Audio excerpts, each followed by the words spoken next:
So yan mga ka-viewers, so mayroon akong i-share tungkol sa electric fan at tungkol sa pag-aalaga sa ating electric fan. Ayan. So mga ka-viewers, baka hindi nyo alam ay dahil dito kaya nasira yung inyong electric fan mga ka-viewers. Ayan. So una-unang rason mga ka-viewers bakit nasira yung ating electric fan, baka ginagamit nyo ng walang patayan. Ayan. So baka naman ay ginagamit nyo naman sa araw, gabi at hanggang pag umaga at walang patayan. So isa din po yung rason kung bakit yung inyong electric fan ay nasisira or nag-overheat. Yan. So for example, bumili kayo ng electric fan, nagamit nyo ng 3 buwan or 2 buwan ba, nasira na. So marami kasing rason kung bakit nasira yung ating electric fan. So yun nga, isa nga doon yung kakulangan sa maintenance or yung paggamit na walang pahinga. Yun, di ba? So yung electric fan ay parang tao lang din. So pag tayo naman mga tao, siyempre wala tayong pahinga, ano mangyari sa atin? Di ba ay magkasakit tayo. Ganun lang din yung ating electric fan. Kung yung ating electric fan ay walang pahinga, tuloy-tuloy sa paggamit, walang patayan, so mangyayari dyan, mag-overheat yung inyong electric fan. So isa din sa dahilan kung bakit nasisira ang yung ating electric fan, kulang sa maintenance. Ano ba yung ano ba yung maintenance na tinutukoy ko? So isa din yan ay paglilinis ng ating electric fan. Ayan. So at susunod, paglalagay ng langis. Yan. So yun talaga ang pinakasekreto or pinaka-importante para yung ating electric fan ay tumagal or tatagal. Yun. So yun namang nasisira, yung nasisira na nakabili mo lang, nasisira na kaagad. So minsan din naman may problema yan doon sa manufacturing or sa gumagawa ba.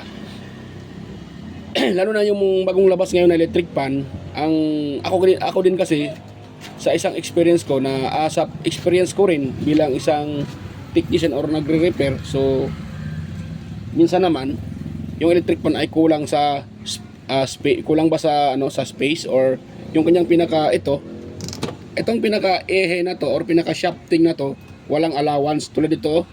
Yan pag hinihila natin pag ganun, dapat mayroon siyang distance o mayroong allowance, mayroong gap. Mahihila natin siya ng tingnan niyo po yan, di ba? Mayroon siyang gap or mayroong allowance. Yan po ang tamang ng electric fan sa kanyang bushing. So dapat mayroon talaga yung allowance. Minsan kasi sa mga bagong labas ngayon na electric fan, wala na pong ganyan. Pag hinihila mo siya, wala kang mahihila. So ibig sabihin, pag yun po ay ginagamit, may tendency na iinit yung motor. Yan. So iinit yung motor, hanggang iinit yung motor, ang sisirain dyan, bushing, shafting, pati yung mga spacer. Dahil nag-overheat siya, nahihirapan sa pag-ikot, at yun ang dahilan na masisira yung bushing. Hanggang sa katagalan, marireach na ng thermal fuse yung nakalagay doon kung ilang for example, nakalagay doon sa thermal fuse ay 115 degrees Celsius. So kung lalagpas na doon or mag-level na doon, so ibig sabihin magka-cut off na si thermal fuse. So yun po ang dahilan na nag-overheat. Dahil hindi naman aabot doon yung init ng electric fan or hindi niya makukuha yung maximum na nilagay doon sa pinaka-thermal fuse kung hindi ito nag-overheat or umiinit ng halos. Yan.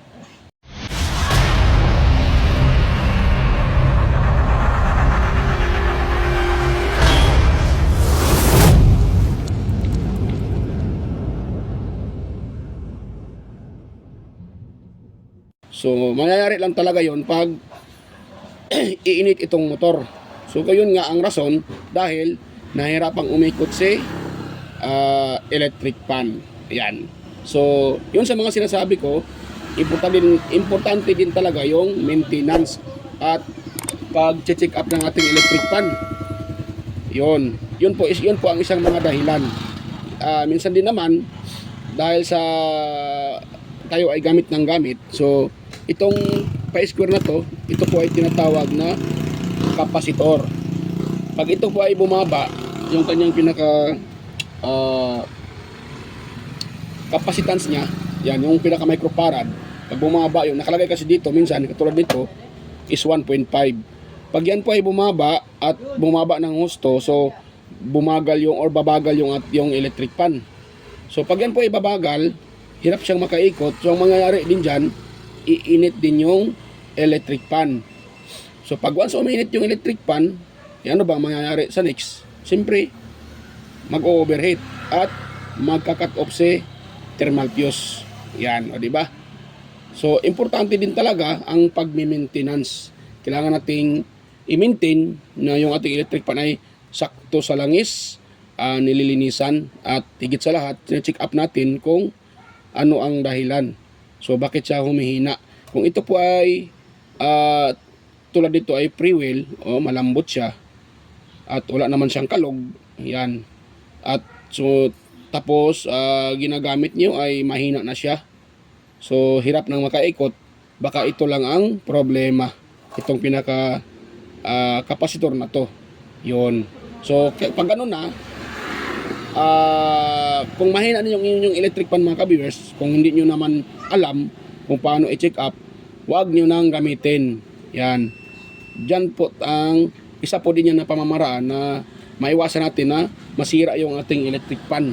Dahil yun naman tayo naman talaga, kung sa tingin natin na umiikot pa yung electric pan, hala tayo gamit ng gamit. Siyempre minsan naman ay hindi alam bakit ngayon humina, di ba?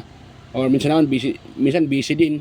So hindi na bigyan ng time yung ating electric pan na tingnan or linisin. So yun ang dahilan na nasisira yung ating electric pan. Doon naman sa walang linis at kulang sa langis, siyempre pag yung busing na to, yan, pag dyan po ay napasukan ng alikabok, yan, pati dito din sa loob, napasukan ng alikabok, yan. So, ang mangyayari dyan, mahirapan itong iikot mga ka-viewers. Yun. Dahil, siyempre, sisikip ito. Yan. Doon na din siya mag-start na mag-stack up. Pero pag yun po ay may langis, so, hindi basta-basta ang electric pan mga ka-viewers, mag-stack up. Yan po ay palagi niyong nilalagyan ng langis at palaging nililinisan. Yun. Kailangan din talaga yung langis at linis. Yun po ang importante. At ganun pa din, kailangan nyo ring i-check up. Kailangan yung tingnan. Yan. Yun nga sinasabi ko, pag mahina na, huwag nyo nang pilitin mga ka-viewers.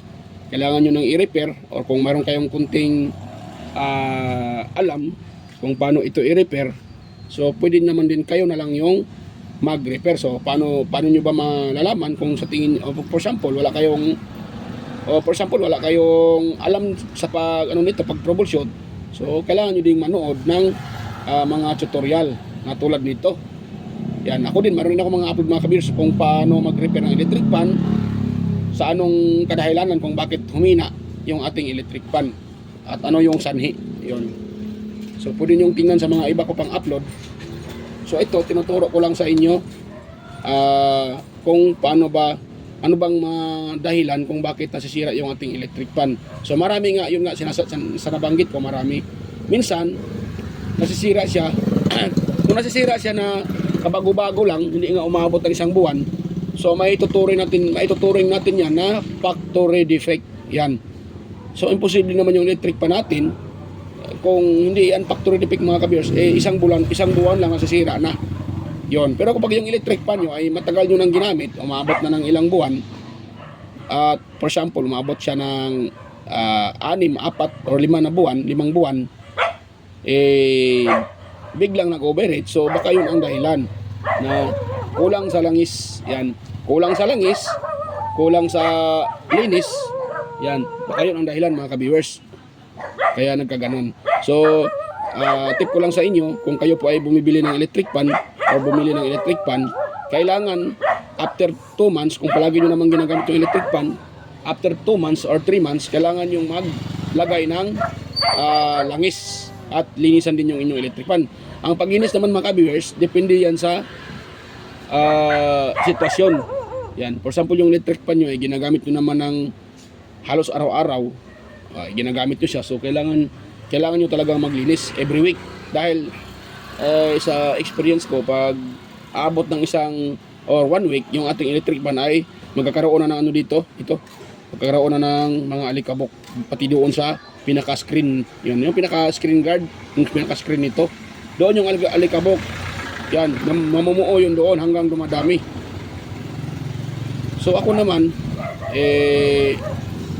yung mga electric fan ko naman ay puro sikanhan. Wala akong bagong electric fan mga ka-viewers, pero umabot na rin ng taon-taon. Yan. So, kaya umabot ng ganun dahil nilinisan ko naman at mini-maintain ko yung paglalagay ng oil at saka linis. Yun talagang importante mga ka-viewers. At iwasan nating gamitin yung electric fan na yung wala bang patayan. Yan. Dahil siyempre, tuloy-tuloy yung init, tuloy-tuloy yung gamit, tuloy-tuloy ang init. So, isa din yung dahilan na mag-overheat yung ating electric fan. Yun na nga, ano na pag walang linis, tapos palagi mong ginagamit, hindi mo naman nililinis, hindi mo naman nilalagyan ng langis at palaging gamit. So, isa din yun na mga dahilan mga ka-viewers na nasisira yung ating electric fan. Yan. Yung iba namang mga rason, yun nga, sinasabi ko, ay minsan naman ay doon sa manufacturer. Yan. Yun nga, wala siyang distansya dito. Ito, wala tayong mahihila. Yan. So, mas mabuti mga ka-viewers, kung kayo po ay bumibili ng electric fan, kung alam nyo naman ito buksan, diba ito, meron siyang cover, meron siyang screen guard, tapos meron siyang cover, yung cover niya dito. Yan. So, kailangan nyo niyang buksan mga ka-viewers. Tapos, ang gagawin nyo, itong pinaka-shafting, hihilain nyo. Ganon nyo. Diba? Wait lang ha. Ganito siya oh. Diba ito shafting or ehe. Hilain nyo siya ng pag ano no. Yan.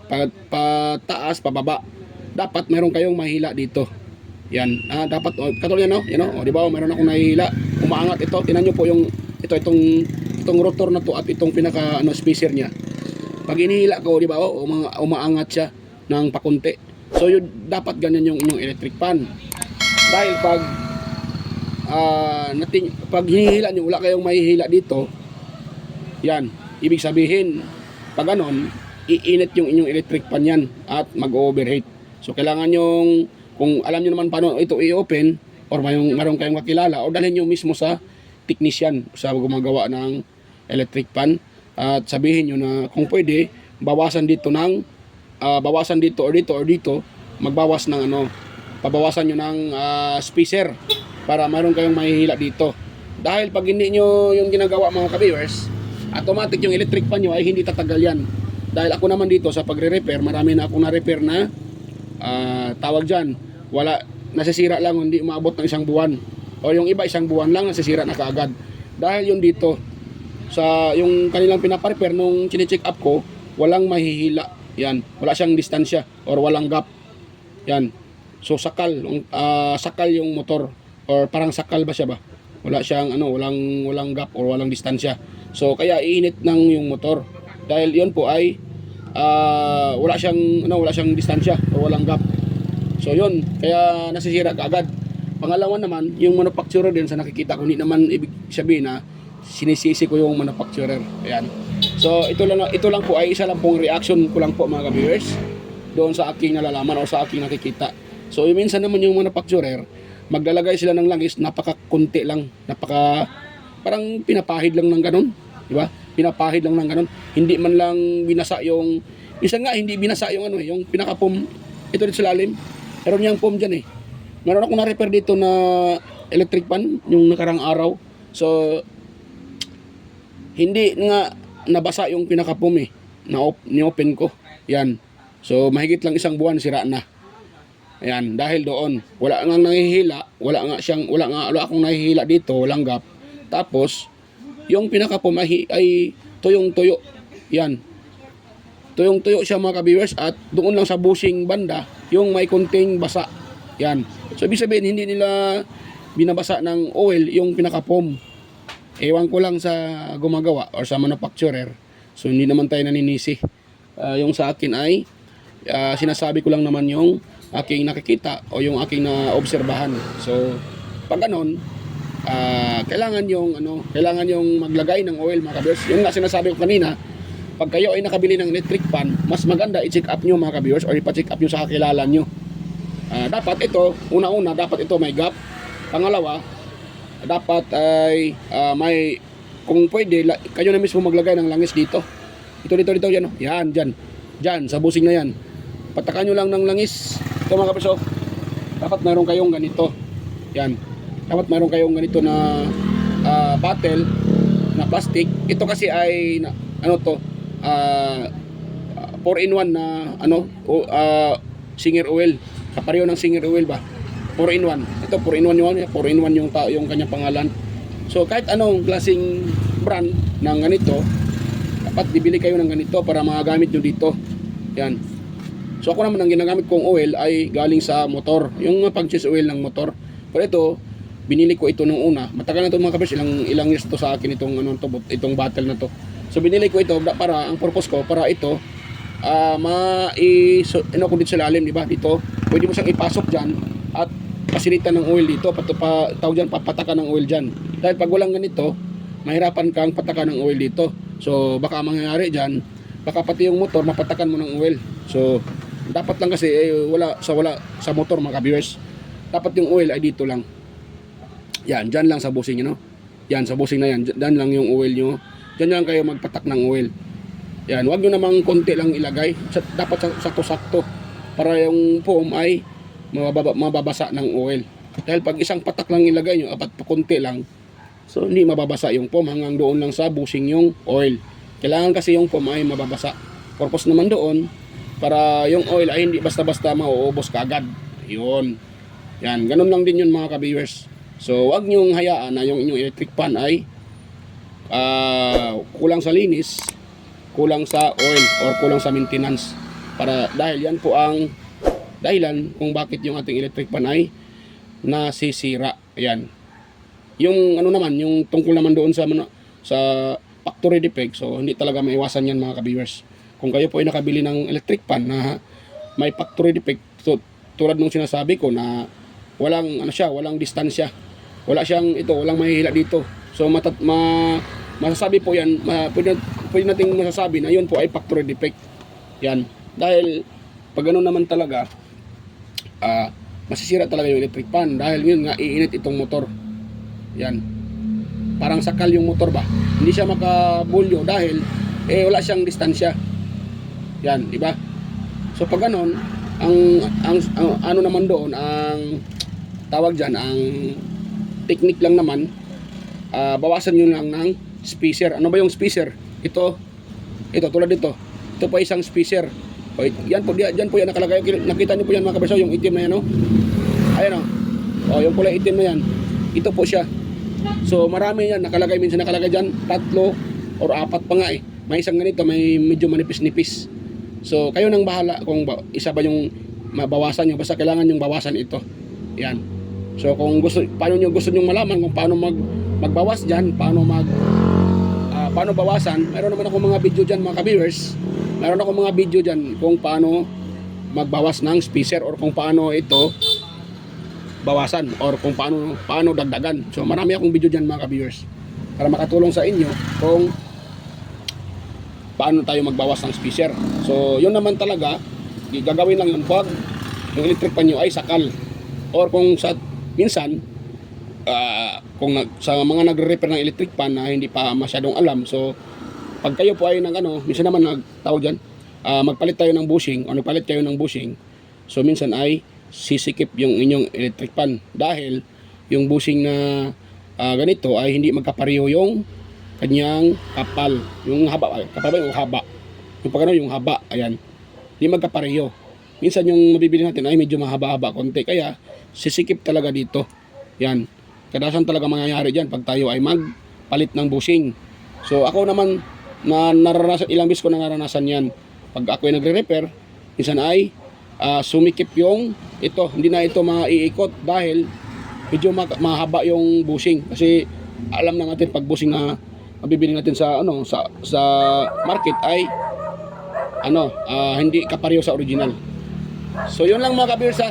Yun lang po yung masishare ko sa inyo. Ayan. Yan. Yung mga sinasabi ko, baka yun po ang dahilan na yung inyong electric pan ay nasisira kaagad. So kailangan nyo pong maiwasan yun. So paano maiwasan? Yun ang number 1 sa paglagay ng langis at paglilinis. Yun talaga ang pinaka number 1 mga ka-viewers.